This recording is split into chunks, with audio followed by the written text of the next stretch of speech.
Thank you very much. And I would now like to take you on a journey from Hong Kong up to Scandinavia and to talk about some lessons learned from Scandinavia in planning and architecture.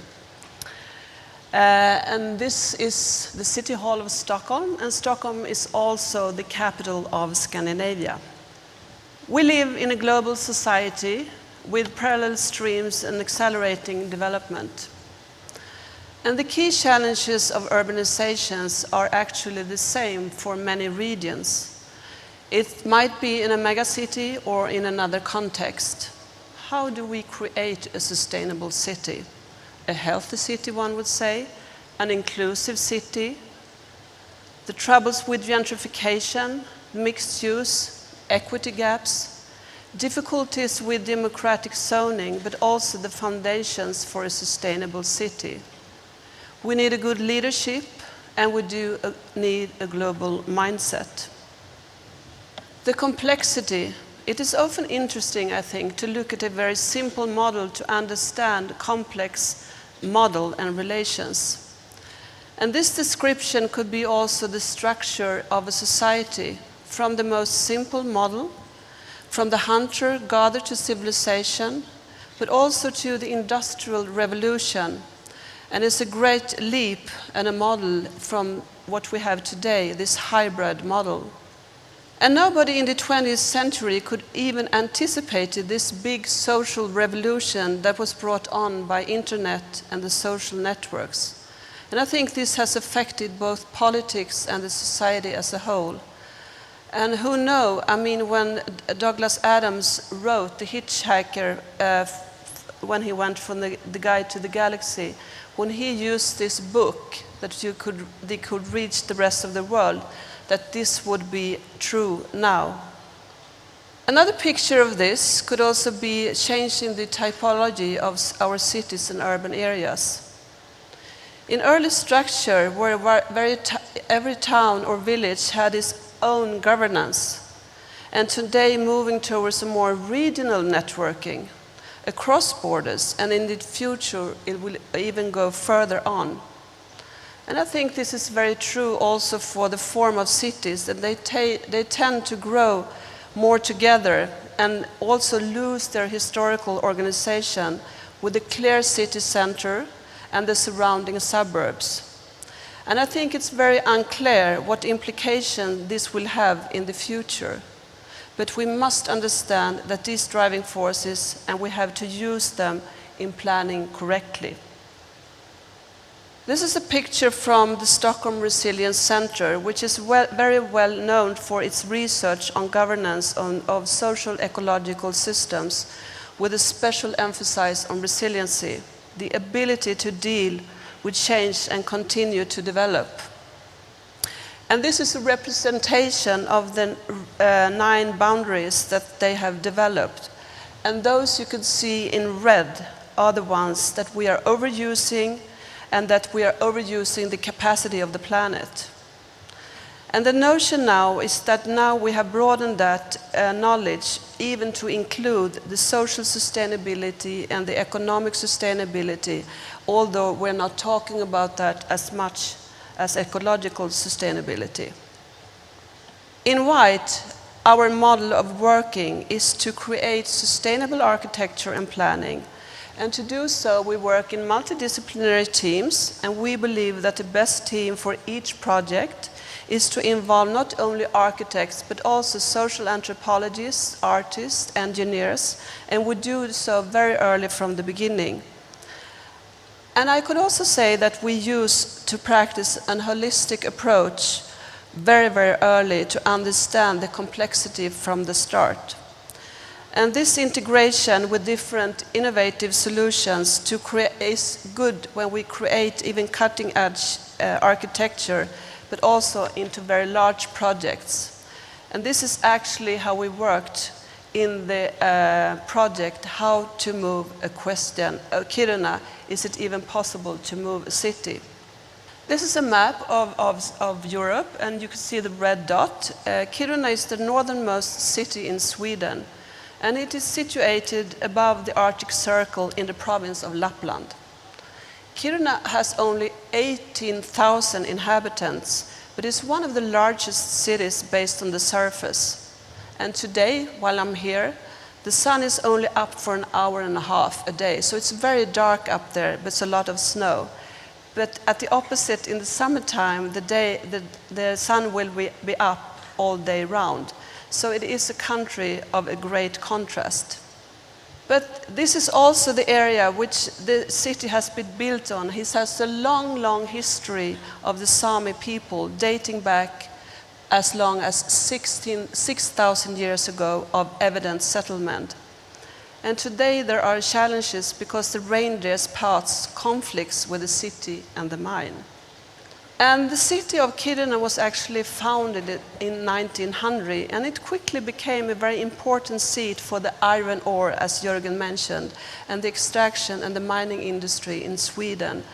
And it's also the home for the S-Range Space Center, one of the spaceports in Europe. And as you can see here, this is a view of the mine as the dominant part up here of the landscape, surrounded the city of Kiruna, with the mine being a dominant foreground and the city beyond it. And now we're deep, deep down. This is the mine of Kiruna that supplies almost 80,000 tons of iron ore per day. It's a state-owned company, and it represents 90% of the iron produced in the European Union. So that's why it's all balanced. And when the economy in China goes up, the economy for this mine will also go up. But we have the mine and we have the industry and the town, of course, but also the ice hotel. This is a very popular destination for both Swedish people but also international tourists. It's also because it's surrounded by the big national parks, and the most famous ice hotel are built by blocks from crystal clear ice. Every year it's rebuilt, and you can stay here overnight. Even so, you can stay and sleep in the hotel room. And this location is also a very good place to observe the midnight sun and the northern light. When the city was formed in 1900, it was designed by a very well-known architect called P.O. Hallman. And it was actually the first plan in Sweden that was from the beginning sustainable, because it was adapted to climate. It was placed on a classic grid city, but it was also squeezed the streets just to be able to have this, to protect that from hard winds. And he also wanted to have this city for families to live in, and also nice houses. And they have looked around the world and they found that they wanted to have this as a very good model for this mining city. And it also is combining both the nature and the challenges. But it was not only the urban fabric that was interesting, it was also they wanted to have nice public buildings as a very important part of the city. So they had a great attention to aesthetics even at that time. And the politicians, they were very much engaged in this worthy city, and also to use competitions for architecture as a driving force. The goal was to attract workers, but also to keep workers in Kiruna. And that is exactly the same challenge we're having today. And this is the way it looks today, with these curved streets and nice wooden buildings. And until now, the public buildings have been quite important. Like this city hall, it was built in 1963 after the plans from Arthur von Schmalensee, which is actually my father-in-law. And it was a collaboration with several artists and local craftsmen. And it's a symbol of dignified life, one of the most famous buildings from that time. And now we have to tear this building down. And that is a very great sorrow for the inhabitants of Kiruna, because the building has played quite an important role of the city. And this church has also played an important role, and it's made by wood, but this city will be moved into the new town. So this is the challenge of today. As the mine grows deeper, the deformation occurs at ground level, making the ground above unsafe for people. The black dotted line you can see is to show the forecast evolution of the unsafe part that is growing under the city. And these are the deformation zones. As you could see, it's already on the edge, on the city core. And now I don't have a pointer, but you can see the city core here, and these are the deformation zones. So that's why we have to move the city. And the high price of iron, leads us to increase the activity in the mine, and at the same time, the city is now suffering from a lack of housing, meaning that many workers today, they have to fly in and fly out. And these are the two main reasons for the relocation of Kiruna, and it has been a debate in Sweden for a long, long time. It has also been described as one of the largest political challenges of the century. And the two main challenges are the same, exactly the same as it was at the beginning of the century, to have people, to attract people, but now we have to move the existing town. These difficulties led the city to proceed to launch an international competition, and we won that last year. There were 10 teams that were invited, and they were all selected because they had big competence in this field. And we won this competition together with Gilardi Hellsten from Norway, Spacecraft, and Vectura. And this is our winning proposal, and it's called Kiruna Forever. So we consider this move not only that there are problems, but also there will be a fantastic opportunity. And I really want to stress opportunity, because now we can create a dense, sustainable city, but also close to nature. And we did not want, as you can see on the left, to have a city that would be more as a satellite city, nor did we want to have, as you can see in the middle, just a very dense city, because we wanted to have a more coherent city that would take this existing area and to have a linear structure. And we do that step by step. As you can see, the linear city is the one in yellow. And the Kirunavaara, this is where the mine is, and Lussavaara, Lomboli is where the existing part is, and it will also be connected with the airport. And what's interesting with this plan of the city is that no one lives more than 3 blocks away from nature.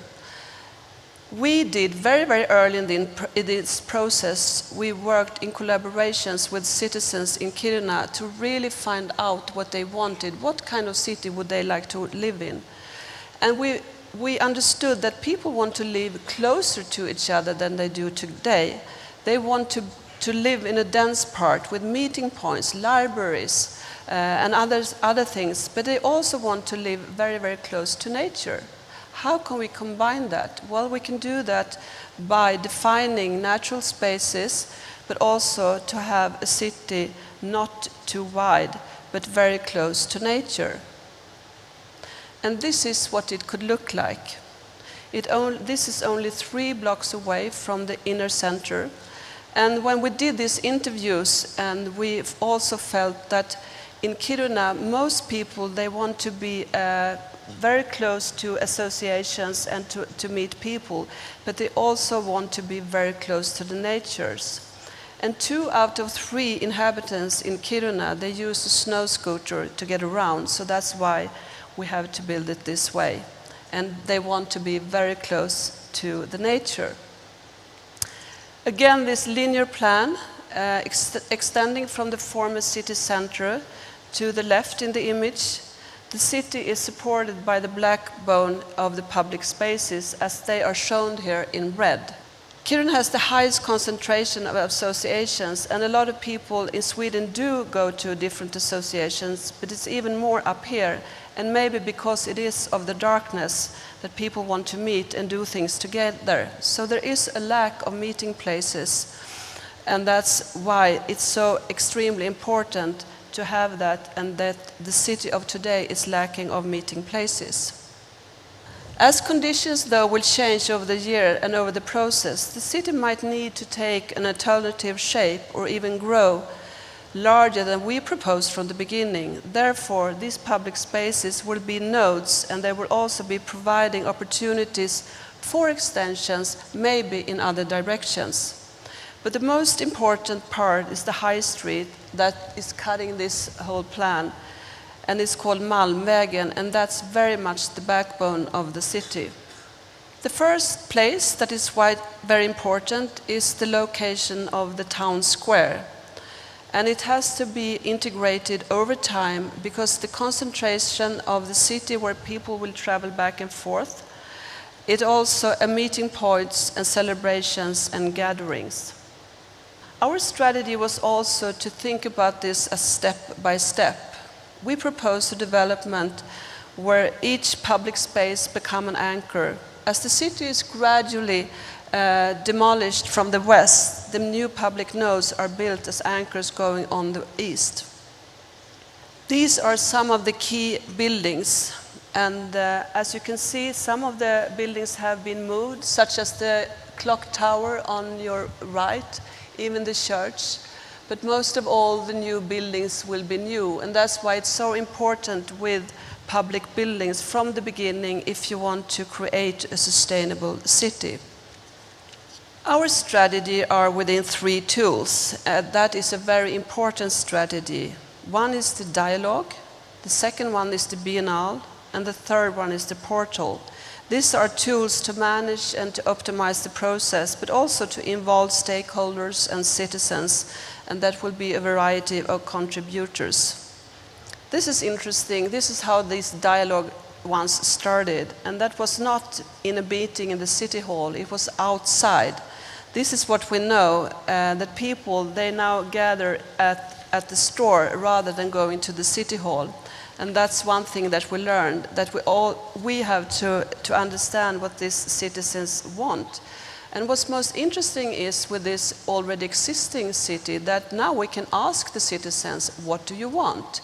Instead of plan a city where nobody are living. The Biennale, maybe we can have some exchange now with Hong Kong to Kiruna, but the Biennale is very important, I think, because it will show the entire world what unique project this will be. And it has already benefited from that a lot because it has been enormously interested from the international press. But we could also invite expertise from all over the world to really understand and to have workshops, and they could draw a big attention to Kiruna and to Sweden. And this I like a lot. It's called the portal. This is the meeting point for builders, brokers, and residents.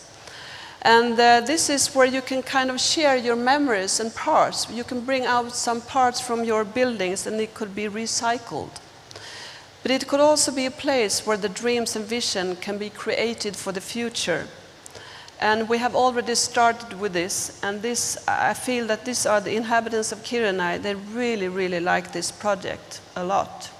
So again then, step by step, and I want to stress the importance of doing this as a continuous process to reach the long-term vision and to handle the day-by-day transformation. And maybe this is what it will look like in 100 years to come. And I think we were the only team that looked further than what the competition outlined, and they outlined it only 30 years. And this was also a proposal to see if the mine then was shut down and if the demand for iron ore would be even bigger than we know today, then the city could move in another direction. And now you can see the reindeers now can find their path through the city, which they can't make today, and the existing area will be a great national park. The first step that we already have been through are the city center, and there has been a competition for a new city hall. As I mentioned, the existing one, they will tear that down. And this was a design competition that was won by Henning Larsen, architects from Denmark. And then this is the image again of Kiruna forever.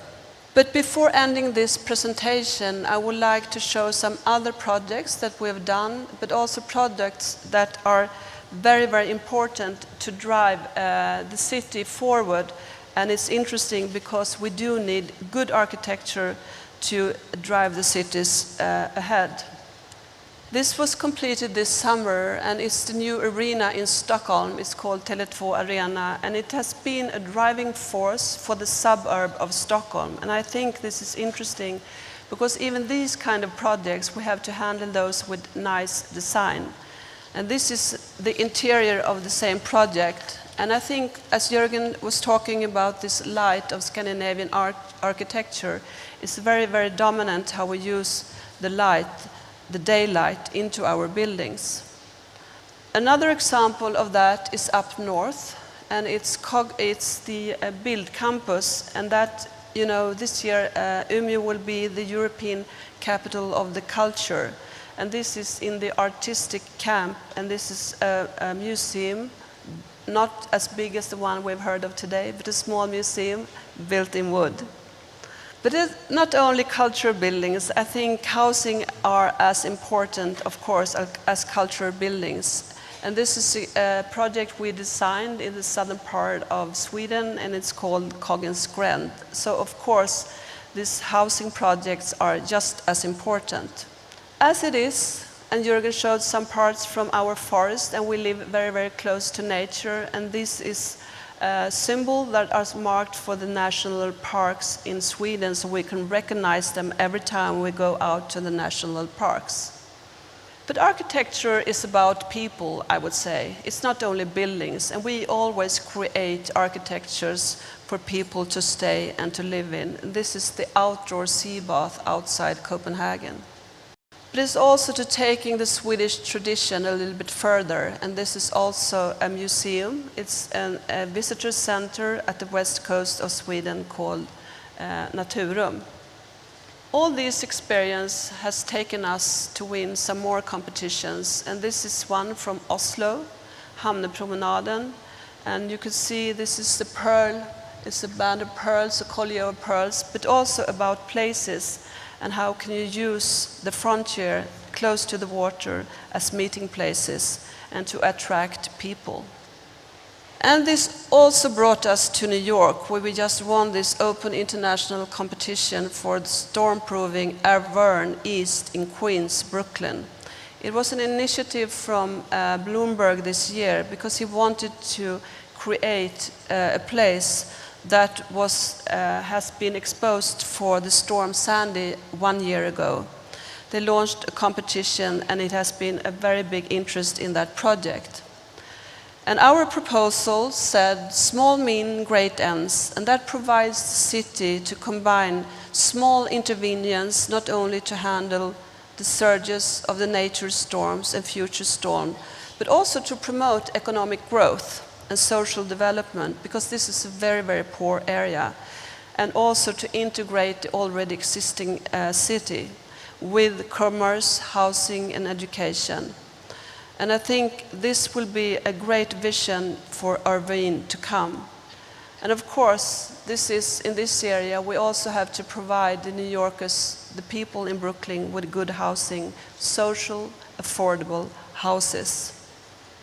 But most of all, I think, when we think about the future, we have to think about not so many restrictions, because this is our lust to create places for hopes and dreams, rather than to have restrictions and monoculture.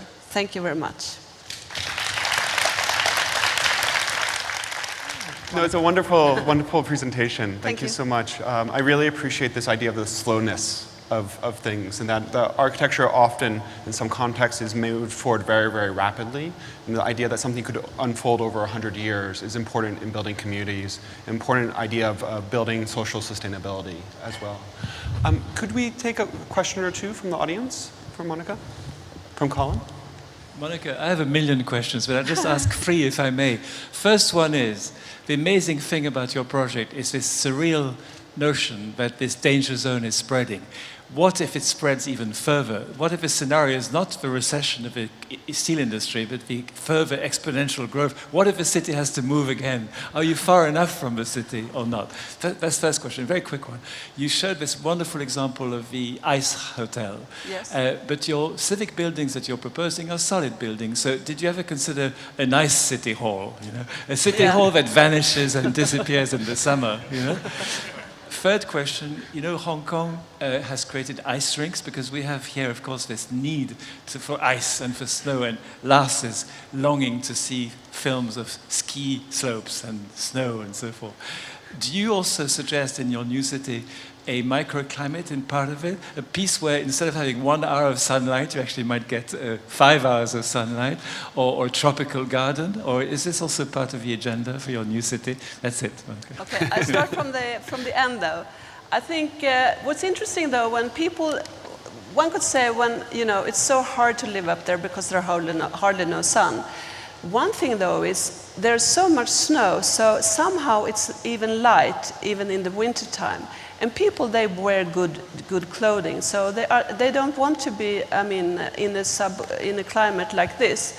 But of course, they could be in-house, but they don't want to have big malls. That could be one thing. I mean, to be in a mall or so, to have another climate. People want to be outdoor, which is very interesting. The other thing with the ice hotel, I would say, the city hall, the already existing city hall, has been so important for the inhabitants of Kiruna. So if we would suggest a city hall that would melt down in the summer, I don't think they would like that. And as you said, the city would, even if the mine will, deformation zone will grow, and we have to move the city again, at least we have a direction this time. So we can then move it even further on. So I think we can handle that as well. Thank you.